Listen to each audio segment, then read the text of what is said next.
Salut à toutes et à tous, bienvenue dans Fou de Sport, l'émission qui commente, analyse, décortique toute l'actualité sportive nantaise. À l'heure où la saison 2014-2015 s'achève, que faut-il en retenir? Le premier trophée pour le HBC Nantes, la qualification historique du NLA en Coupe d'Europe pour la saison prochaine. Dans un instant, on dressera un bilan des performances des clubs nantais. Toujours plus fort, toujours plus haut, le sport d'élite se porte de mieux en mieux à Nantes. Avantages, inconvénients ou les deux? Eh bien, on en parle dans la prochaine demi-heure. Quelle salle pour quel club également? La multiplication des équipes de haut niveau à Nantes pose un vrai problème. Comment gérer ce problème? Eh bien, c'est la question qu'on posera à notre invité, Pascal Bollot, vice-président en charge du sport de haut niveau à Nantes Métropole. Bonjour. Et merci d'avoir répondu favorablement à notre invitation. Avec vous, Julien Herpin de Télé Nantes. Bonjour Julien. Bonjour Olivier. Simon Rongoat de It West. Salut Olivier. Salut Simon. Et Grégory Julien de France Bleu Loire-Océan. Salut Olivier. Bonjour à vous. On commence par vos coups de cœur, coups de gueule, c'est parti.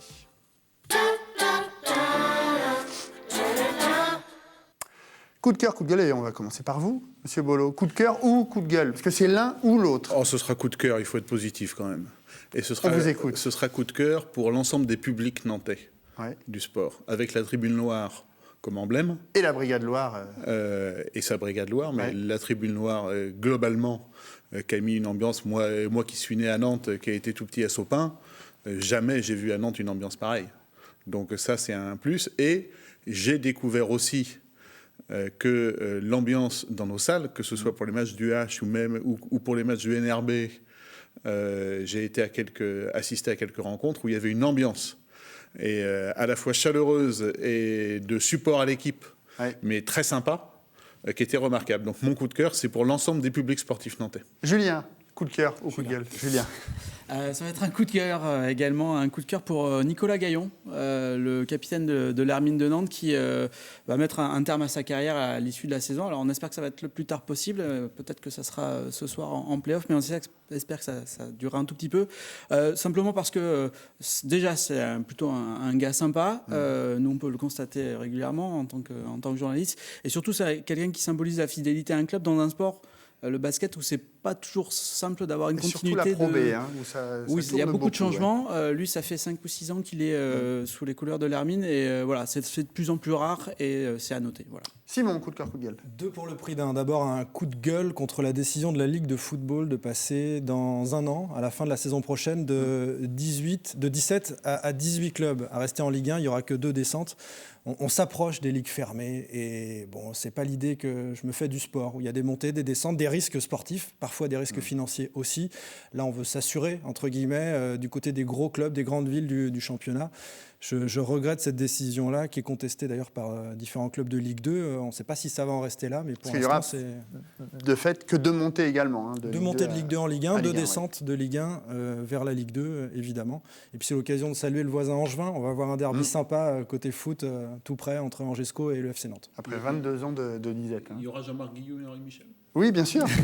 Qui donneront le coup d'envoi, certainement, de ce match. Grégory, coup de cœur, coup de gueule. Coup de cœur pour Guillaume Reynaud, c'est de l'Aviron, c'est un Nantais, il appartient au club de Nantes, au Cannes. Il a été sacré vice-champion d'Europe ce week-end avec le 4 de couple poids léger. Bravo à lui, parce que c'est un gars qui est très souvent sur Nantes, qui s'entraîne énormément. C'est assez compliqué pour eux. Il n'y a pas beaucoup de médias qui s'intéressent à cette discipline. On s'intéresse à cette discipline uniquement pour les Jeux Olympiques. Il travaille dans l'ombre et il travaille bien. Il y a de très bons rameurs d'ailleurs. On se souvient d'Yves Gday également, qui avait été champion olympique. C'était à Sydney, me semble-t-il, en 2000. Allez, on revient à cette saison 2014-2015 qui a donc refermé ses portes dans la majorité des sports. Seuls les basketteurs de l'Hermine jouent également ce soir, toujours en lice, en quart de finale. C'est le 3e match face à Antibes. Vous suivez d'ailleurs de très près les performances des basketteurs nantais? On essaye de suivre les performances de tous les sports parce que ça a des conséquences. Mais un peu plus le basket, là? Immédiates. Là, oui. Puisque c'est l'actualité. Je serai ce soir à Mangin avec Ali Reboux. Oui, on y sera tous les deux. L'Hermine en proie, vous y croyez? Pour soutenir l'Hermine. Messieurs? Ce sera un véritable exploit, parce que le plan, si j'ai bien compris, de l'Hermine, c'était de progresser dans les prochaines saisons. Si ça arrivait dès cette année, ce serait un véritable exploit. Grégory ? Ça serait une vraie bonne nouvelle pour les supporters de basket. On sait qu'il y en a beaucoup dans cette région. Énormément. Une des plus grosses ligues, d'ailleurs. Énormément de licenciés. Ça sera un peu un casse-tête pour la mairie et pour les salles. On en parlera. On va y revenir tout à l'heure. Mais ça serait une bonne nouvelle pour le jeu, même si on peut aller à Cholet voir des matchs, mais le public nantais a vraiment envie de voir son équipe briller. C'est possible pour eux, ils ont la profondeur de banc, c'est important dans les playoffs, ils sont sur une très bonne dynamique. Voilà. C'est une belle surprise, Julien, finalement, de les voir à ce niveau de la compétition, parce qu'on se souvient qu'en début de saison, peu de gens se disaient que l'Hermine pourrait arriver en quart de finale. C'est sûr qu'on n'aurait pas pu avoir cette conversation clairement au mois de décembre, hein, parce qu'on se disait à ce moment-là que le pari qui avait été lancé par la nouvelle équipe dirigeante était quasiment perdu, puisque la première partie de saison avait été catastrophique. 10e, hein, voilà. Et cette deuxième partie a été assez incroyable. Après, est-ce que la route est encore longue, hein. Il y a ce match d'appui contre Antibes. Il y a derrière les demi-finales. Bon, voilà, il y a encore de la route. Et la finale en 3 matchs aussi. Sur la dynamique, pourquoi pas ? C'est donc la fin de saison, l'occasion de dresser un bilan des autres championnats. C'est facile justement de les suivre, tous ces championnats. Quand on s'occupe du sport de haut niveau à Nantes Métropole. C'est facile d'aller dans les salles chaque samedi soir, vendredi soir. Comment vous faites sur toute une année ? On peut parler partout, très clairement. Et il y a des sports et des clubs. Moi, je sais que j'ai pas pu y aller. En plus, je ne cache pas un goût personnel qui fait que je rate difficilement un match à la Beaujoire. Ouais. Mais que c'est là où vous êtes allé le plus souvent, finalement. C'est là où je vais le plus souvent de manière naturelle. C'est vrai que c'est aussi le club phare quand même de la ville et de l'agglomération nantaise. On ne peut pas aller partout. Alors, Ali Reboux, mon collègue et ami qui est adjoint au sport de la ville de Nantes, sillonne plus que moi l'ensemble des salles parce que c'est sa première responsabilité. Mais c'est vrai que je pense qu'il faudra que pour la prochaine saison, je fasse un effort, notamment du côté du volley, où j'ai pas eu l'occasion encore d'aller, alors que... Alors vous êtes allé au hand, j'imagine. Je suis allé au hand, je suis allé au basket, mais le volley, j'ai pas fait cette année, et j'ai un peu honte, donc je vais y aller l'an prochain. On va en parler dans un instant du volley. D'abord, regardez les classements du hand. Alors, c'est pas encore tout à fait terminé non plus pour le HBC Nantes, qui jouera son dernier match de championnat, match qui compte pour du beurre, demain soir à Aix. Chez les garçons, donc à une journée de la fin, ils sont 6e avec 29 points. Ils ont gagné la Coupe de la Ligue, finaliste de la Coupe de France. Et puis chez les filles, le NLA a décroché les playoffs de LFH, c'est le plus haut niveau national, et se sont classés 5e, ce qui est une place qualificative pour la Coupe d'Europe la saison prochaine. Grégory, je me tourne vers vous parce que vous êtes spécialiste du hand. C'est la saison la plus aboutie pour le NLA ? Pour le NLA, oui, parce que ce club a grandi assez vite. Il était encore en National 1 il y a 5-6 ans de cela. Il y a un président qui est ambitieux, qui met des moyens, qui a envie que les choses aillent vite. Peut-être très vite quelquefois pour son entraîneur. On y reviendra tout à l'heure. Mais l'entraîneur à qui on avait dit que ça serait bien de se qualifier pour une Coupe d'Europe a réussi cette saison. Ils ont arraché leur place en play-off à l'issue de la dernière journée de championnat. Et ensuite, sur un match de classement face à Nice, les Nantaises ont fait ce qu'il fallait. Voilà, chapeau aux filles du NLA cette année. Le changement d'entraîneur, on va le découvrir en début de saison. Yann Basny, qui arrivait d'Ajaccio, me semble-t-il, qui entraînait les garçons d'Ajaccio, a surpris un peu tout le monde en remplacement de Stéphane Moilec, qui était là depuis déjà 2 ou 3 saisons. C'est ce qui fait que ça a donné une nouvelle dynamique, peut-être, Julien, pour cette équipe. On a longtemps cru que ça allait être un peu l'inverse. Il a fallu du temps pour Yann Basny, peut-être pour s'installer, même si c'est un garçon qui a de l'expérience et qui connaissait certaines choses. Le début de saison a été très, très, très poussif, pourtant avec des recrues qui étaient annoncées comme excellentes, comme notamment le pivot brésilien. Ça a mis du temps à s'installer. Là aussi, la deuxième partie de saison a été bien meilleure. Les filles du NLA, elles s'en sortent quand même très bien au vu de la saison qu'elles font, avec cette place en Coupe d'Europe. Le club est mûr pour jouer l'Europe, Pascal Bolo. Ça fait un club de plus à jouer l'Europe aussi. Ça fait un club de plus à jouer l'Europe. On a une position qui n'est pas récente d'ailleurs, mais que Johanna Roland a réaffirmée, même amplifiée. C'est d'accompagner la réussite sportive. C'est-à-dire qu'un club qui monte de division, Ça nous arrange pas forcément sur le plan financier parce qu'à chaque fois, il y a des marches à franchir Et en termes de financement de la donner, collectivité, donc des subventions à donner. Il y a à chaque fois des marches à franchir en termes d'équipement. On y viendra sûrement. Mais nous avons fait le choix d'accompagner la réussite sportive. Et Johanna Roland a affirmé et réaffirme que le sport de haut niveau est un vecteur d'attractivité métropolitain au même titre que la culture. Et que c'est pour cela que Nantes Métropole, qu'elle a choisi que Nantes Métropole prenne la compétence sur le sport de haut niveau et qu'un certain nombre d'équipements qui étaient jusqu'ici nantais, comme le Palais des Sports de Beaulieu, comme le Stade de la Beaujoire, sont devenus des équipements métropolitains. Donc là maintenant, nous allons avoir un ensemble cohérent entre des équipements de niveau métropolitain, ce qui était une évidence, comme ça l'est depuis pour le Zénith pour la culture ou pour le stade d'athlétisme couvert pour le sport, et puis une prise en charge, et en termes de subventions et en termes de prestations, par Nantes Métropole pour un certain nombre de grands clubs, et notamment pour nos 7 clubs, je crois que c'est 7 clubs professionnels. 8 même. Ça va faire 8 maintenant. On verra la liste tout à l'heure. Je n'arrive pas à me faire la liste par cœur du premier coup, mais qui méritent effectivement d'être accompagnés, mais aussi qui doivent parfois, dans leur plan de développement, comprendre que nous ne pouvons pas toujours suivre à la vitesse où ils vont. On parlait de la montée de l'Hermine en Pro A.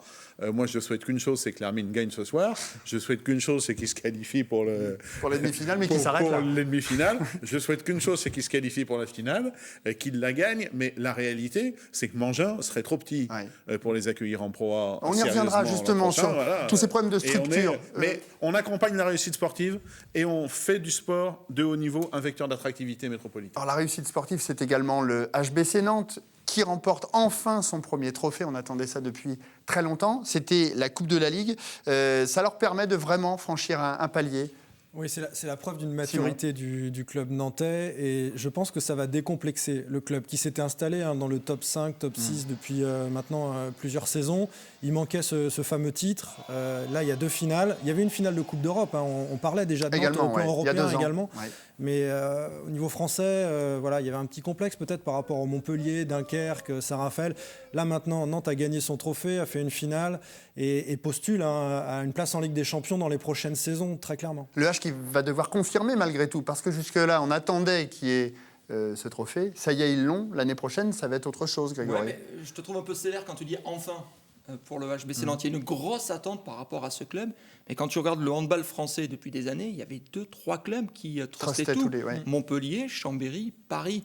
Donc dire enfin pour un club qui est en D1 depuis 7 ans, depuis 2008. Je me fais le porte-parole de tout le public qui attendait aussi ça. Enfin, pas tant que ça, quoi. Enfin, c'était des ambitions qui étaient affichées malgré tout depuis des années. Le club revendiquait depuis pas très longtemps. Depuis 2-3 ans, le recrutement, il était là aussi pour ça. C'était pas pour jouer les faire valoir dans ce championnat et en coupe.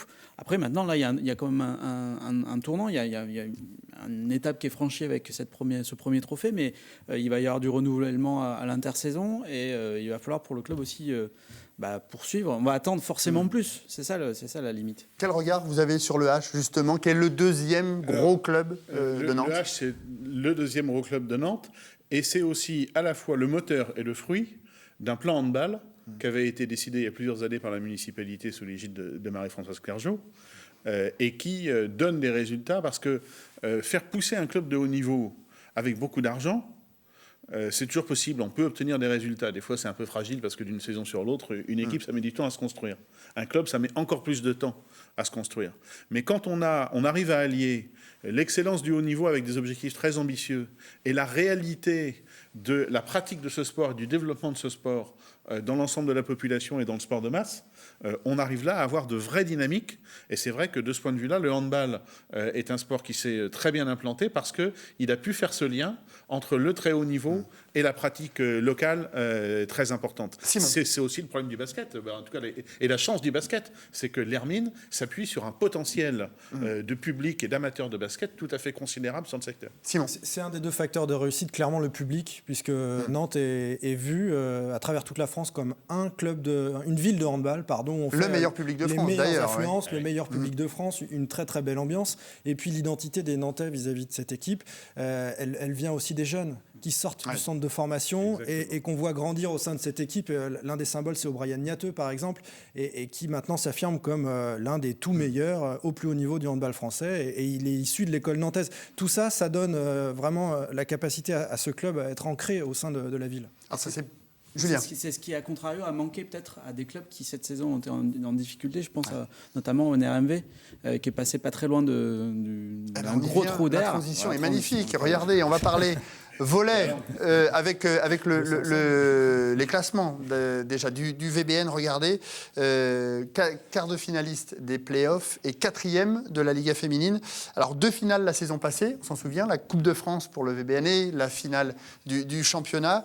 Pas cette saison, mais la Ligue des Champions est finalement une saison plutôt plus qu'honorable, Grégory, pour le VBN. Très honorable, on ne peut pas tout demander à cette équipe. Elle a fait certaines semaines, il y avait 3 matchs dans la semaine, 2 à l'extérieur, je me souviens d'une semaine. Elle a vite appris, cette équipe. Oui, ils étaient en Russie, après ils sont partis à Mulhouse en déplacement, ils jouaient en Russie le jeudi, le samedi ils étaient à Mulhouse en championnat.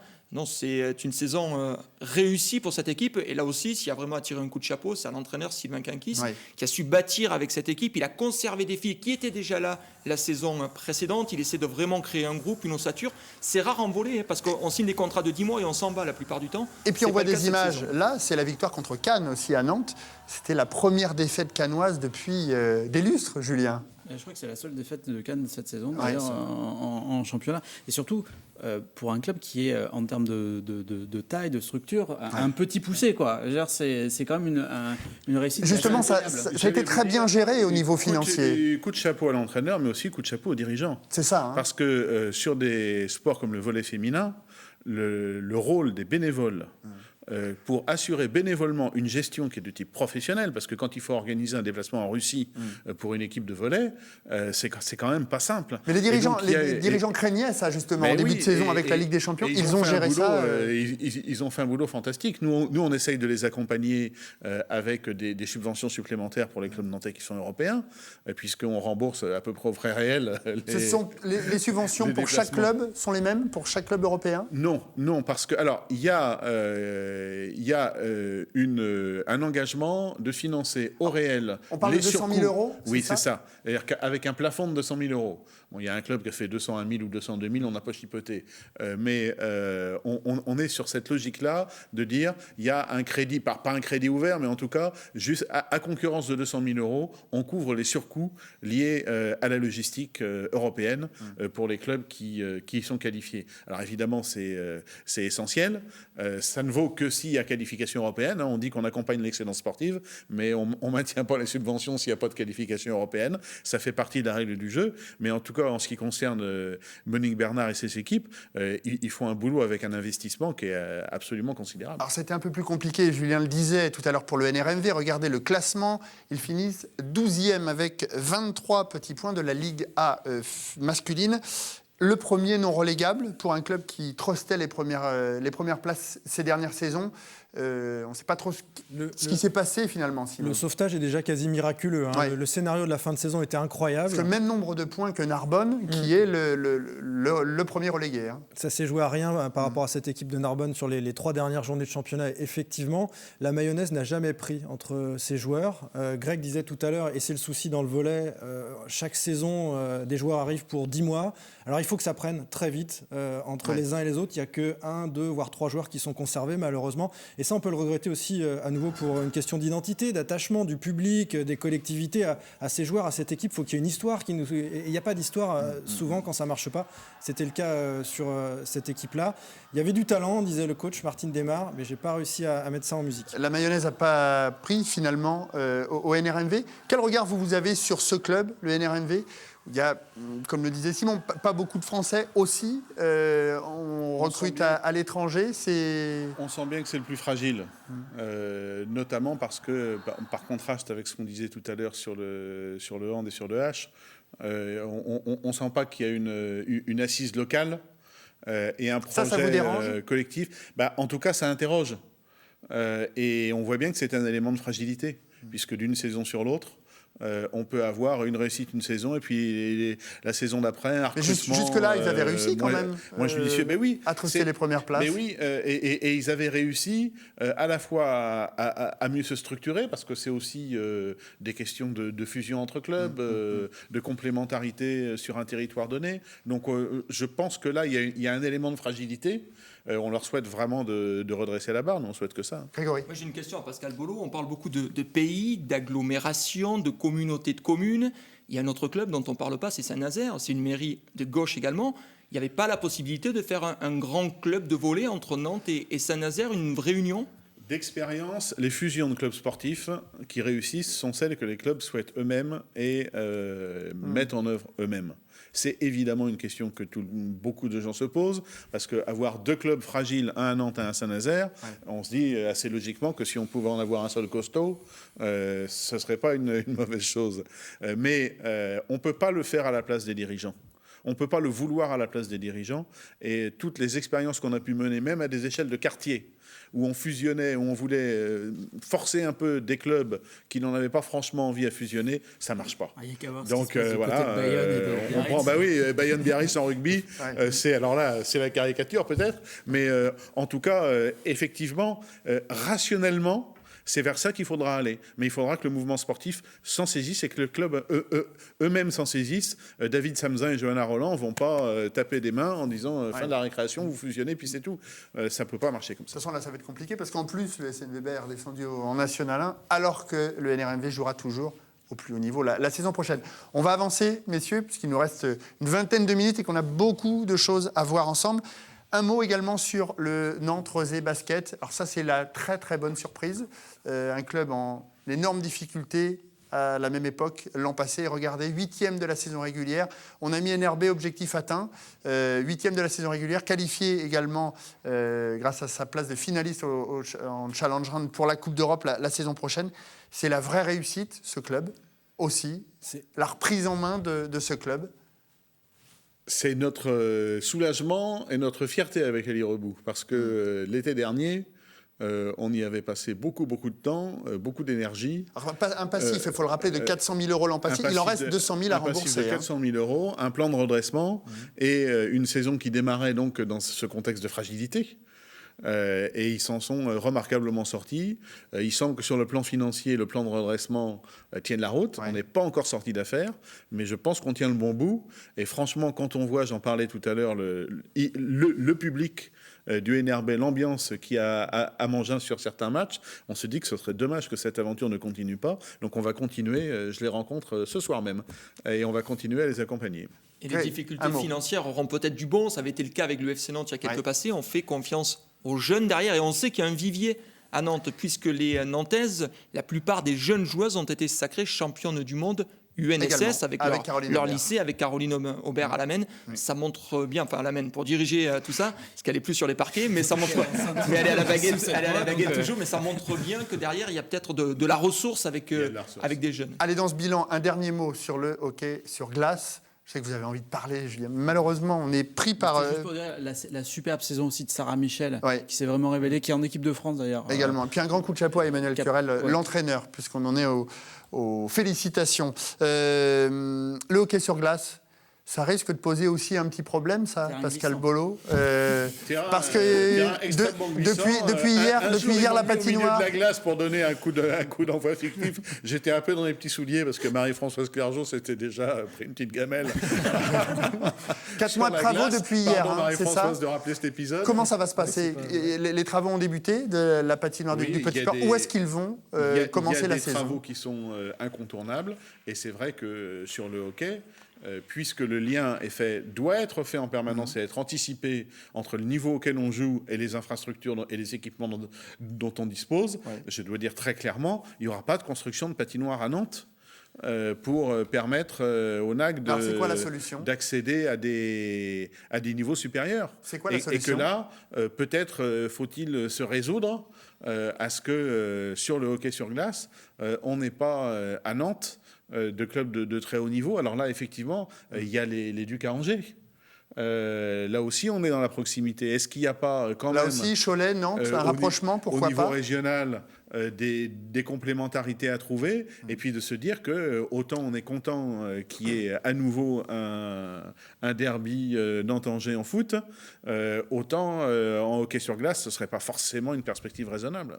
Allez, on va continuer cette émission. La ville de Nantes qui récemment regardait dans un classement fait par le journal L'Équipe, c'était en janvier dernier, regardé, pointé à la 4e place des villes les plus sportives, derrière Paris, Montpellier et Lyon, mais devant Toulouse et Bordeaux. Où s'arrêtera la ville dans le sport de haut niveau ? Pour vous, c'est un avantage ou un inconvénient, justement ? Il peut arriver que ça crée des problèmes à résoudre. Mais en tout cas, c'est un avantage parce que c'est un facteur, je le répète, d'attractivité pour la ville. Et que c'est une volonté déterminée. Alors, on sait que ça apporte de la notoriété. Cette notoriété n'a pas forcément beaucoup de contenu. Parce qu'on dit Nantes a un club de hand, a un club de foot, mais en Europe, on sait que Nantes, ça existe, mais ce n'est pas forcément lié à des qualités, à des caractéristiques de la ville. Mais ça apporte quand même de la notoriété, ça apporte une image de dynamisme, et quand c'est couplé à de grands événements, comme le mondial de hand qu'on va accueillir en 2017, comme l'Euro féminin de hand qu'on voudrait bien accueillir également en 2018, comme tout ce qui a été fait, championnat du monde de rugby, la Coupe du monde en 98, j'en oublie certainement, avec un équipement comme la XXL, qui montre qu'il est parfaitement adapté à l'événementiel sportif. Si on arrive à coupler l'événementiel sportif de haut niveau, plus les clubs nombreux, au plus haut niveau national, c'est vrai que c'est un facteur d'attractivité incontestable. C'est pas un casse-tête pour vous ? Mais on est là pour résoudre les casse-têtes, on les souhaite les casse-têtes. Heureusement qu'il y a des casse-têtes. Vous vous rendez compte, si on était dans une ville où il ne se passait rien, on n'aurait pas de problème. Vous n'êtes pas nostalgique de l'époque où il n'y avait que le FC Nantes qui menait le sport de haut niveau à Nantes, et puis derrière, il y avait le H en National 2. On ne peut pas dire qu'avec Johanna Roland, comme maire de Nantes et président de Nantes Métropole, on ouvre un nouveau cycle, et puis se retourner dans la nostalgie. Il faut voir devant, il faut voir dans l'ambition, il faut voir dans le développement. On a une situation extrêmement privilégiée avec des sports de salle qui cartonnent, à la fois sur le plan sportif, on va voir d'ailleurs quelques images sur le plan du spectacle, ouais. sur le plan des publics. Il y a de la place pour tout le monde. Il y a des fois des petites chicayas entre les basketteurs et les handballeurs. Je leur dis, mais attendez, et ils le disent eux-mêmes d'ailleurs quand ils réfléchissent. On a une métropole de 600 000 habitants, il y a de la place pour tout le monde. Et il faut que tout le monde trouve sa place. Mais vous avez choisi de ne pas choisir. Il y a certaines métropoles, certaines villes qui choisissent de privilégier dans le handball ou dans le basket l'équipe masculine et de l'accompagner au plus haut niveau, en Coupe d'Europe, en Ligue des Champions, au très très haut niveau. Et là, il faut effectivement, d'un point de vue subvention, être dans l'accompagnement de ces équipes-là. À Nantes, on ne choisit pas. Montpellier a fait ça. Une ville de Alors, Pascal Bollon. Montpellier, à un moment, a fait ça. Ville de gauche, ville de droite en la matière, c'est des stratégies territoriales. Je pense que les clivages politiques, on somme toute assez peu à voir là-dedans. Simplement, ce à quoi on tient, nous, c'est qu'il n'y ait pas de promotion du sport de haut niveau au détriment du sport de masse. Et qu'on doit développer la pratique populaire et que le sport de haut niveau doit être le moteur de cette pratique de sport de masse. Ensuite, quand un club accède au plus haut niveau, on veille à ce qu'il ait des financements qui sont dans la moyenne des financements de la discipline, avec des modèles économiques qui, selon les sports, sont extrêmement différents, ce qui fait que les comparaisons sont totalement inopérantes. Mais en tout cas, on continuera à accompagner ça parce qu'on peut avoir une attractivité conçue sur un club et une discipline. Souvent, c'est des villes moyennes ou des petites villes qui ont un grand club qui symbolise la ville, mais Nantes, ça ne peut pas être ça. Nantes doit être beaucoup plus complète et Nantes doit être présente dans toutes les disciplines. Alors écoutez ce que nous disait au mois de février sur ce même plateau Arnaud Ponroy, le président du NLA. Écoutez. Ce qui a moins suivi, c'est bien entendu la partie aide et subventions de la part des collectivités territoriales qui sont quand même globalement en retrait de ce qu'on nous avait promis il y a 5 ans. Alors la mairie vous donne aux alentours de 360 380 000 euros oui, de subventions. Oui, on est un peu en dessous de 400 000 euros pour le sport de haut niveau, ce qui est bon an mal an, 100 000 euros de moins que ce qui avait été promis par Marie-Françoise Clergeau quand lorsque on vous avait êtes démarré. arrivé. Comment vous réagissez à ça, Non, Pascal Bolo? je me suis déjà expliqué avec Arnaud Ponroy. Et on s'est expliqué. Il n'a pas eu de réponse en tous les cas des demandes qu'il avait faites. Il a eu toutes les réponses. Il a eu toutes les réponses du monde. Moi, je ne veux pas continuer ces polémiques-là. Il est certain que nous respectons beaucoup l'investissement qu'il met dans son club, y compris l'investissement financier personnel. Simplement, il ne peut pas comparer, parce qu'il fait beaucoup de comparaisons, il ne peut pas comparer des modèles économiques et des situations économiques globales, notamment entre le sport masculin et le sport féminin, qui sont totalement différentes. Donc, on s'efforce de continuer à accompagner, et on est très heureux de la qualification en Coupe d'Europe du NLA. On l'accompagnera selon les modalités qu'on a décrites tout à l'heure. Ça vous énerve d'entendre ça ? Mais oui, mais on ne va pas rentrer dans les polémiques, autrement on ne s'en sort pas. Il faut agir, il ne faut pas parler. Là. Julien. Ça pose quand même on voit que tous ces clubs dont on parle sont très dépendants de ces aides de la mairie. Est-ce que finalement c'est une situation qui est logique, qui est normale? Surtout, bon, on ne va pas refaire le discours sur la situation qui est compliquée, les finances, etc. Mais c'est au final, en tout cas, c'est une enveloppe qui est mise au global et très importante. Emmener les clubs vers l'autonomie, j'imagine que c'est pas simple malgré tout.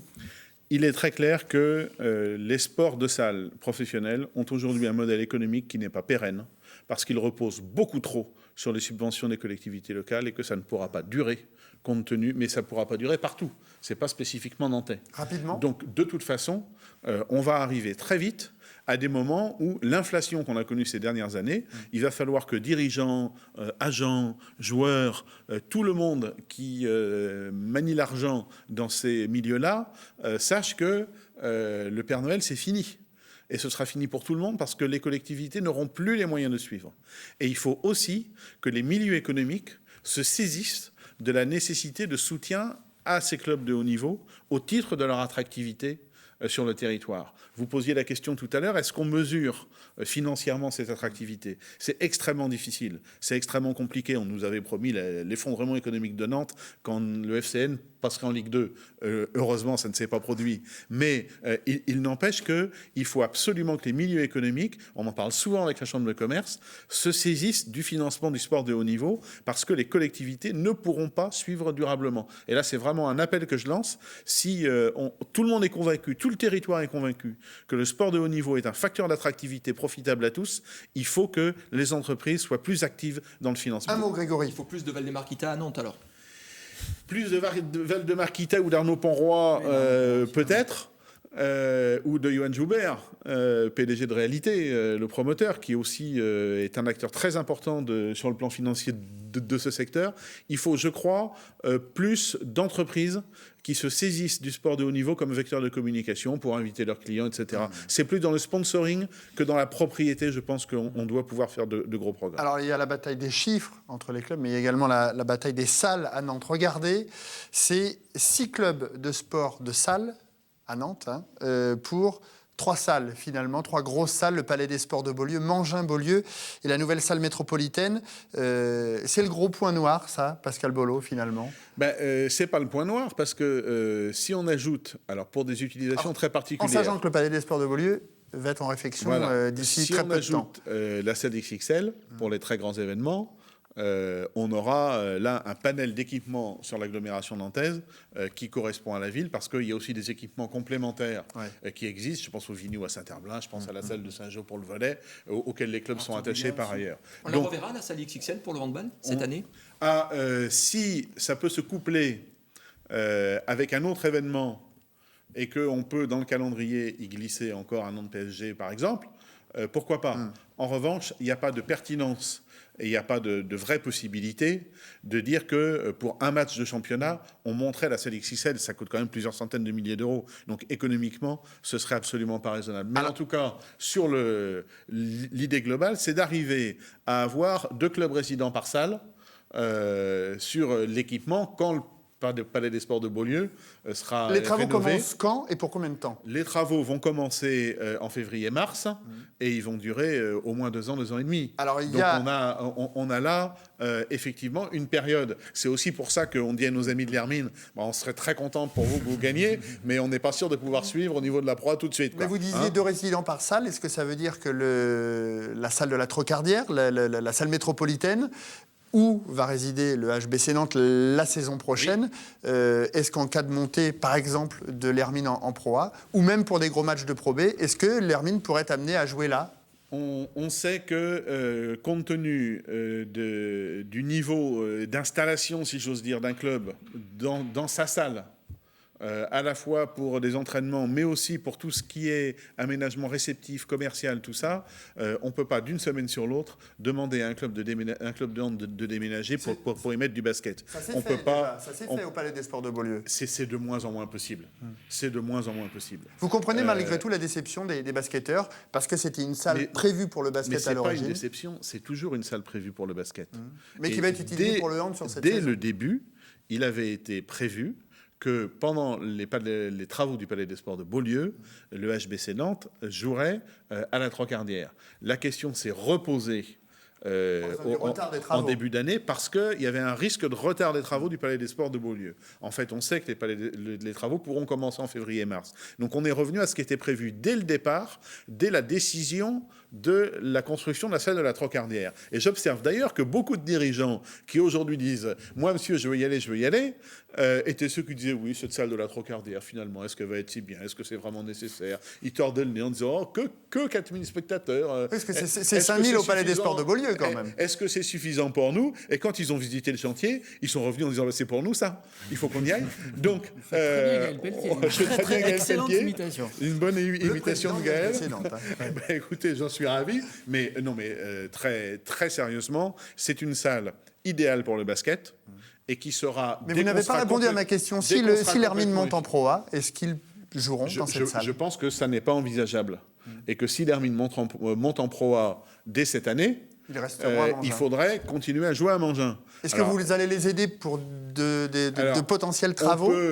On peut améliorer Mangin, notamment en changeant le parquet, ça c'est décidé, notamment en faisant des travaux annexes sur la sonorisation, etc. Tout ça aussi c'est décidé, ça va se faire cet été. Mais augmenter le potentiel spectateur Mangin de 1000 personnes, comme je l'ai parfois entendu, ça ne se fait pas d'un claquement de doigts. D'autant plus que Mangin, à terme, dans l'équipement global de la métropole, doit aussi pouvoir servir pour d'autres sports, quand ils ont des événements exceptionnels. Et donc, on ne peut pas la configurer uniquement en salle de basket. Donc, il faudra vraiment... là, on va jouer serré pendant la période de travaux du Palais des Sports de Beaulieu. Ensuite, on sera bien. Allez, pour terminer, parce qu'il nous reste quelques secondes, un mot également sur vos relations, Nantes Métropole et la mairie avec le FC Nantes. Ça va mieux. On a vu Johanna Roland il y a très peu de temps au stade de la Beaujoire. On sait que ça a été un peu chaud ces dernières années avec le président Kita. Là, ça va mieux ? Le président Kita est un partenaire pas toujours commode, mais c'est un partenaire... Un peu comme Arnaud Ponroy, finalement. C'est un partenaire franc, c'est un partenaire sincère, et c'est un partenaire, quand on est de bonne foi des deux côtés, on arrive à faire des choses, et on a déjà un petit programme de rénovation de la Beaujoire qui va apporter des premières réponses positives. Par exemple, aux attentes du football club de Nantes. Qu'est-ce qu'il y aura de nouveau ? On va le rénover, ce stade ? Alors, il ne va pas y avoir de rénovation de la Beaujoire comme il y a une rénovation du Vélodrome de Marseille, par exemple. Mais en revanche, on peut améliorer le stade de la Beaujoire et notamment améliorer les espaces réceptifs, les loges, qui permettent au Football Club de Nantes d'avoir des clients qui payent un petit peu plus parce qu'au total, il s'agit de trouver un peu de sous en plus. Merci beaucoup, Pascal Bollot, en tous les cas, d'avoir répondu à notre invitation. J'espère qu'on a été...